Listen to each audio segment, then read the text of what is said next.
Hey guys, welcome to my channel. My name is Taru and today we are continuing with the no buy, low buy things. So I just posted my replacement only no buy year update, and in that video Dora asked me if I could share some things that have helped me be so successful in my no buy, and of course I can.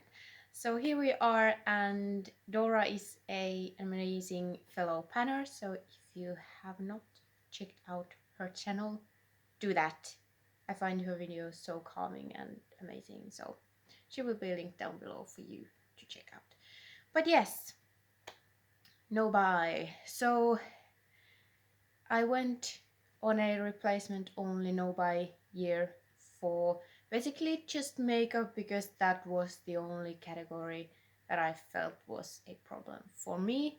But basically also it turned out to be a no buy for clothes, things in general. I didn't buy really anything. I bought the skincare I needed, hair care, body care, whatever, and just replaced makeup items and got makeup items I didn't have that I needed. So it was a success for me, and hopefully this video will help you be successful as well. Maybe I should have posted this before the Black Friday craziness, but since Black Friday last year was the time I did my last makeup purchases, I just I waited for the full year to be done. So, but anyways, like holiday times, there are still a lot of sales coming, so maybe I can help you resist the urge. And yeah, I need to start by saying that the year was really easy for me, and that is probably because I kind of grew up like this. I grew up in the countryside, so we didn't have shops. I wasn't spending time with my friends in the mall. Shopping wasn't an activity for us.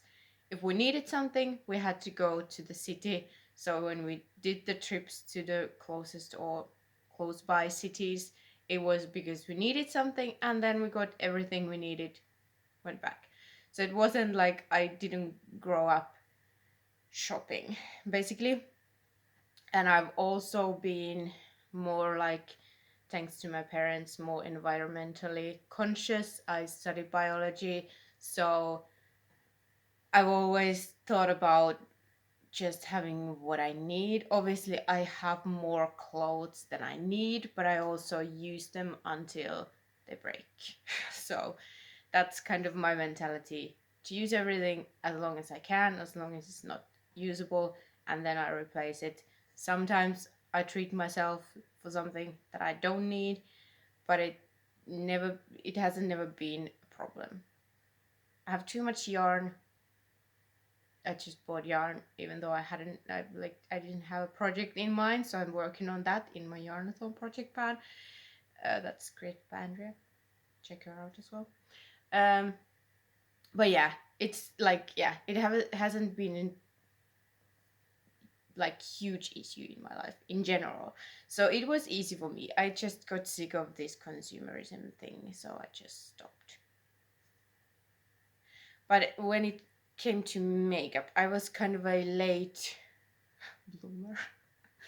So that I wore some makeup when I was a teenager and up, but in my I was probably 24 when I really got into makeup, and that was when the buying started. And here comes my first tip. Think about why you are buying things. If you don't need it, what's the purpose? For me, when I started collecting makeup or buying too much makeup, I was in a bad state of mind. I was healing from an abusive relationship. I was trying to find myself again. So makeup was the thing for me that, like, it became kind of like my meditation. It became my own personal time. I took an hour every day to put my face on, whatever face I wanted, and however I felt most me. So that was the coping mechanism. Or buying makeup was kind of an escape from all the bad things going through my head. And yeah, it was a coping mechanism. It was also, I feel like, a healing mechanism because I felt more and more myself when I was trying all these different looks and stuff. And that's how it started for me. And then I started, like, I realized YouTube has so much like so much info about brands, and then I started researching like cruelty free brands. I've basically always been cruelty free thanks to my mom. And yeah, it was just a whole new world for me. But fortunately, I also found out about panning pretty early in my makeup years. So then it kind of slowed me down. I was still buying makeup, but not in excessive amounts, but still more than I needed. But project panning was a good thing for me because then I was like, okay, yes, I should also use what I have and not just buy. I could do these different looks with what I have. And yeah, so basically, I just realized that, okay, I'm doing this because I need this right now, but I have enough that I can carry on without buying more. And then later on, I realized that I wanted to buy more because I wanted to try different brands, different formulas. I had all the colors I needed, but I just wanted to try different brands. And then I was like, okay, I can never try everything, so there will always be the FOMO. I can't have everything, so I might just draw the line here. This is it. And yeah, so it evolved from the need to the want, and then realizing, okay, I can't have it all. Let's just stop here. So yeah, figure out why you are buying makeup or whatever it is that you're buying too much, and then sit with those thoughts a bit and see if you can find another way to cope with the feelings. But then, project planning, taking inventory, that's a big thing. I do my inventories quarterly, and at least twice a year I take pictures of everything. And yeah, just take every category at a time, but also take everything out at a time. Lay it on your bed, lay it on the floor, see how much shit you have. Because that is something that will keep you on track. Seeing the amount you have. I think myself having like a medium sized, not too large makeup collection, but when I lay it on the bed, I'm like, huh, this is a lot. Especially eyeshadow palettes. Obviously, they take a lot of space, so yeah, that's an eye opener. Put it all out there at once. Take a picture, look at the picture regularly, and then, yeah, that does something, at least for me. Seeing it all at once. If you just look at every category, then they don't seem that bad. And also, what I do, I count every single pan. So, face palettes are not a thing in my categories. I have pans of things. I count eyeshadow palettes as a group, but I also count every single eyeshadow pan that I have. Because like 30 palettes doesn't seem as bad as 600 eyeshadows.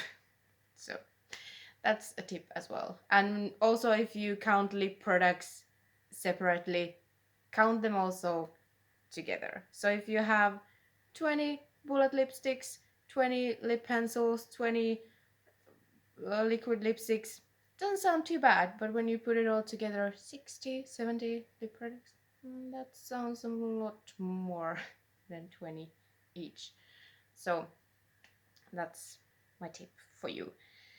And then also project pan related, think about how much or how long it takes to use up a product.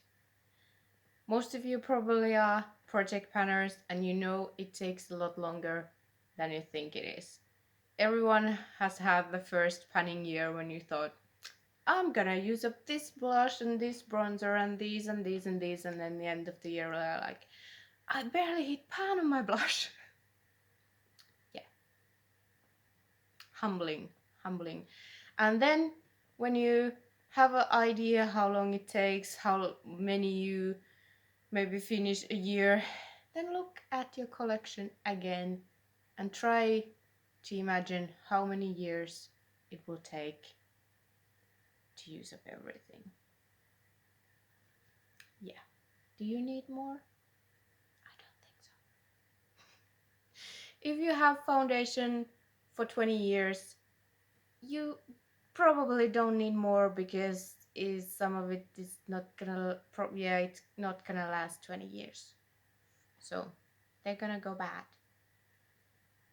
And you're just wasting money. Yeah, and then also collection wise, have goals. Have goals for yourself and find what motivates you. For me, for example, I am a numbers nerd. So I keep track of like within my eyeshadows how many pans I have in my eyeshadows, what's my pan percentage. And that, more than using up eyeshadows, I am motivated by seeing my pan percentage grow. And yeah, that's what keeps me going. I want to see my pan percentage grow. If I just want to see pan hits grow, then it doesn't matter if I buy new eyeshadows. But if I want my pan percentage to go up, every eyeshadow palette I add in takes it down. So that's like that's one thing that really motivates me. And I put like soft goals for myself, like, okay, this year I want to hit 30% pan percentage. And I did that and I'm super happy, and that gives me like, okay, let's go to 40%. How cool it is when I hit 50%, half of my eyeshadows have pan. That would be amazing. So that's what keeps me going and keeps me from not adding in and hindering my progress. And same, you can say, I really want to have just 6 foundations. Okay, I need to use this many up. If I add in more, it's gonna make it more difficult. And I also weigh every single item, makeup item in my collection, and I count how much I've used them. So that's also a percentage game. If I add in more, it's gonna drop the percentage. Every full item in my collection is gonna hinder my progress of having half of my collection used. So that also encourages me to use every product to make sure that every item in my collection is used. And if you rotate through your collection, you find new things. You find like, oh, I haven't used this in a while, and maybe that will like satisfy the crave for new things. So I don't do shop my stashes, but for many people I know that's a thing to do. I don't think my collection is that big. I do it kind of in a project pan sense, but if you have huge collections, shop my stash is kind of like shopping new things. So maybe do that. But have goals that motivate you. Figure out what is your thing. For me, it's percentages because I'm a nerd. So figure out what it is that drives you to go further. And then next tip is usually I hear a lot of people saying, stop following social media, like cancel all emails so you don't receive like these sale updates thingies. That might work for you. For me, I kind of did the opposite. I was flooding myself with things. I follow brands on Instagram. I follow Trend Mood. I have email things still coming in. And for me, it did the opposite. I was looking at these new releases every single day, and I got so sick of it. I was like, it's just same thing, different packaging, just different marketing, and like having 20 emails just telling me to buy, this is your time to buy, just come on, we have amazing sales. I'm just like, fuck you guys. No, I am not falling into this trap. No. So for me, it was, I just got so sick of people telling me to buy everything all the time. I was like, nah, nah, delete. And for me, that worked because it, yeah, because I am so sick of the consumerism thingy. And this is what I've been like since I was a teenager. I get so sick of Christmas because it was just buy. And it was just like, no, that is not the point of Christmas. And so that's me. That's what works for me. I just, yeah, I, I'm getting angry for society for having this mentality to buy. So that worked for me. Just seeing everything come out and looking at it and going like, I have no interest in this one. Obviously, sometimes a cute palette might pop up and I'm like, oh, that's pretty. But then I just sit with the feeling I like, I can enjoy it from far. It's beautiful, but I don't need it. So I was able to do that. If you are not able to do that at this point, then maybe don't follow these things that might trigger you. But yeah, for me, they ended up doing the exact opposite that they wanted. Maybe something to consider for yourself, maybe not. But yeah, then the final one, kind of tongue in the cheek, start boycotting brands. Makes it really easy when you start thinking about all the shittiness that's going on. So, for example, in my case, being cruelty free, wanting the parent company also being cruelty free eliminates a lot I could buy. And then if you start bringing in the controversies that has happened in, for example, I thought Juvia's Place was a lovely brand. I would like to support them. And then the social media slip up happened. I was like, nah, nah, I'm fine. Obviously, we have the Jeffree Stars and all the other ones, you know. But if you start thinking all the shittiness going on, you start looking at shade ranges, thinking like, you're out, cancelled. It makes it a lot easier. If you want to dig even deeper, look out how mica is sourced. Not the prettiest thing in the world. Not everyone does it as badly as some others, and it's difficult to know who does what and whatever. But just, yeah, start digging into all the negatives of the beauty industry, and it's a real turn off. So if you if you can't handle bad things right now, then obviously don't put yourself through it. It is not the biggest issue in the world. It's fine. But just, yeah, if you want to if you have urge to buy everything from Amazon, think about what an asshole Jeff Bezos is, how he treats his employees, and maybe you don't want to buy anymore. Maybe you don't want your hard-earned money going to an asshole. So